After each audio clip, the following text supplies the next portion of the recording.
ओम नमः शिवाय। आज हम श्री रुद्र संहिता तृतीय खंड से 24वां अध्याय सुनेंगे, जिसका नाम है सप्त ऋषियों द्वारा पार्वती की परीक्षा। तो चलिए आइए शुरू करते हैं।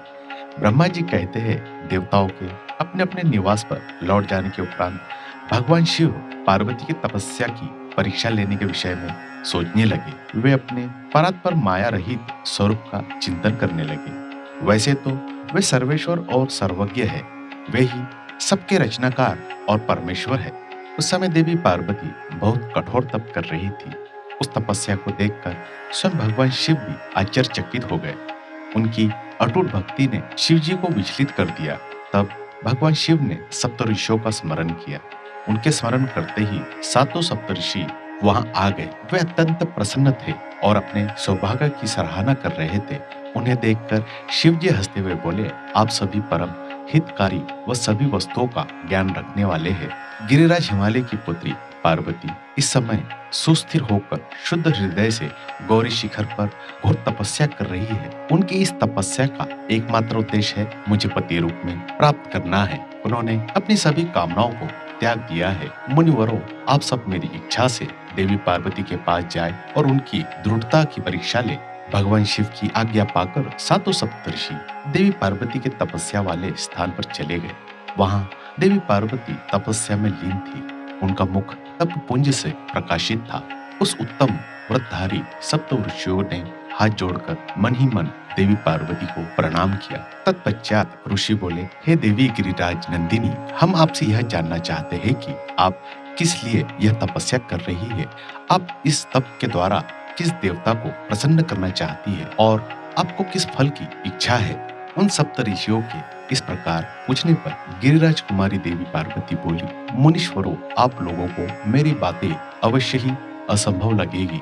साथ ही मुझे इस बात की भी आकांक्षा है कि आप लोग मेरा परिहास उड़ाएंगे, परंतु फिर भी जब आपने मुझसे कुछ पूछा है तो मैं आपको इसका उत्तर अवश्य दूंगी। मेरा मन एक बहुत उत्तम कार्य के लिए तपस्या कर रहा है। वैसे तो यह कार्य होना बहुत मुश्किल है, तथापि मैं इसकी सिद्धि हेतु पूरे मनोयोग से कार्य कर रही हूँ। देवर्षि नारद द्वारा दिए गए उपदेश के अनुसार मैं भगवान शिव को पति रूप में प्राप्त करने के लिए उनकी तपस्या कर रही हूँ।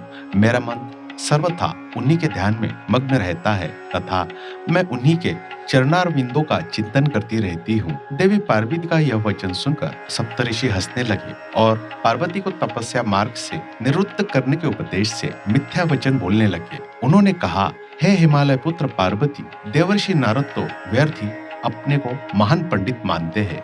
उनके मन में क्रूरता भरी रहती है। आप तो बहुत समझदार दिखाई देती है। क्या आप उनको समझ नहीं पाई? नारद सदैव छल कपट की बातें करते हैं। वे दूसरों को मोह माया में डालते रहते हैं। उनकी बातें मानने से सिर्फ हानि होती है। प्रजापति दक्ष की पुत्री को उन्होंने ऐसा उपदेश दिया कि वे हमेशा के लिए अपना घर छोड़कर चले गए।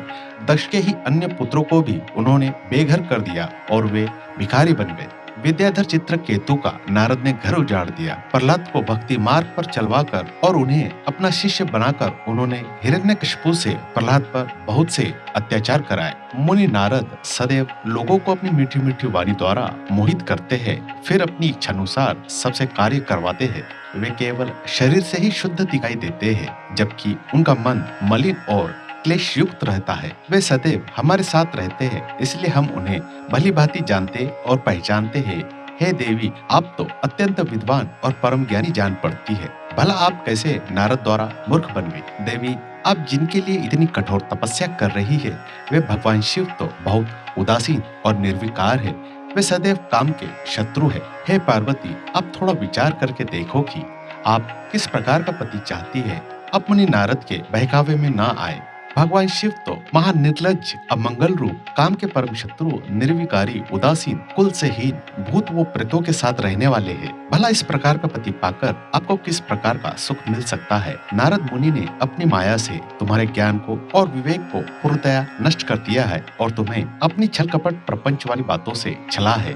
देवी, कृपया आप यह सोचे कि इन्हीं शिव शंकर ने परम गुणवती सुंदर दक्ष की पुत्री सती के साथ विवाह किया था। उस बिचारी को भी उनके साथ अत्यंत दुख उठाने पड़े। भगवान शिव सती को त्याग कर पुनः अपने ध्यान में निमग्न हो गए। वे सदा अकेले और शांत रहने वाले हैं। वे किसी स्त्री के साथ निर्वाह नहीं कर सकते। तभी तो देवी सती ने इसी दुख के कारण अपने पिता के घर जाकर अपने शरीर को योगाग्नि में जलाकर भस्म कर दिया था। हे देवी, इन बातों को यदि आप शांत मन से ध्यान लगाकर सोचे तो पूर्णतया सही पाओगी। इसलिए हम आपसे यह प्रार्थना करते हैं कि आप यह तपस्या कर शिव जी को प्रसन्न करने का हठ छोड़ दें और वापिस अपने पिता हिमालय के घर चली जाए। जहाँ तक आपके विवाह का प्रश्न है, हम आपका विवाह योग्य वर से अवश्य करा देंगे। इस समय आपके लिए त्रिलोक में सबसे योग्य पुरुष वैकुंठ के स्वामी लक्ष्मीपति श्री हरि विष्णु है। वे तुम्हारे अनुरूप ही सुंदर एवं मंगलकारी है। उन्हें पति के रूप में प्राप्त करके आप सुखी हो जाएगी। अतः देवी, आप भगवान शिव को पति रूप में प्राप्त करने के इस हठ को त्याग दे। सप्त ऋषियों की ऐसी बातें सुनकर साक्षात जगदम्बा का अवतार देवी पार्वती हंसने लगी और उन परम ज्ञानी सप्त ऋषियों से बोली, हे मुनीश्वरों, आप अपनी समझ के अनुसार सही कह रहे हैं, परंतु मैं अपने दृढ़ विश्वास को त्याग नहीं सकती। मैं गिरिराज हिमालय की पुत्री हूँ।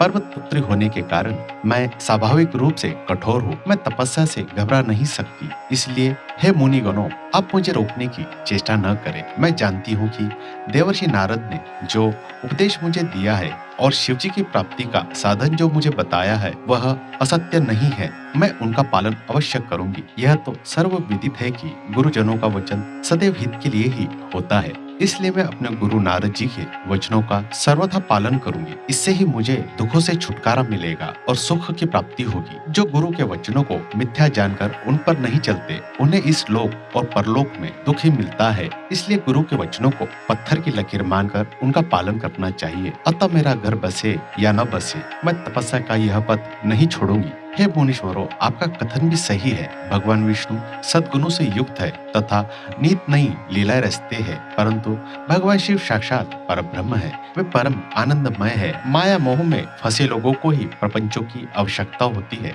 ईश्वर को इन सब की न तो कोई आवश्यकता होती है और न ही रुचि। भगवान शिव सिर्फ भक्ति से ही प्रसन्न होते। वे धर्म या जाति विशेष पर कृपा नहीं करते।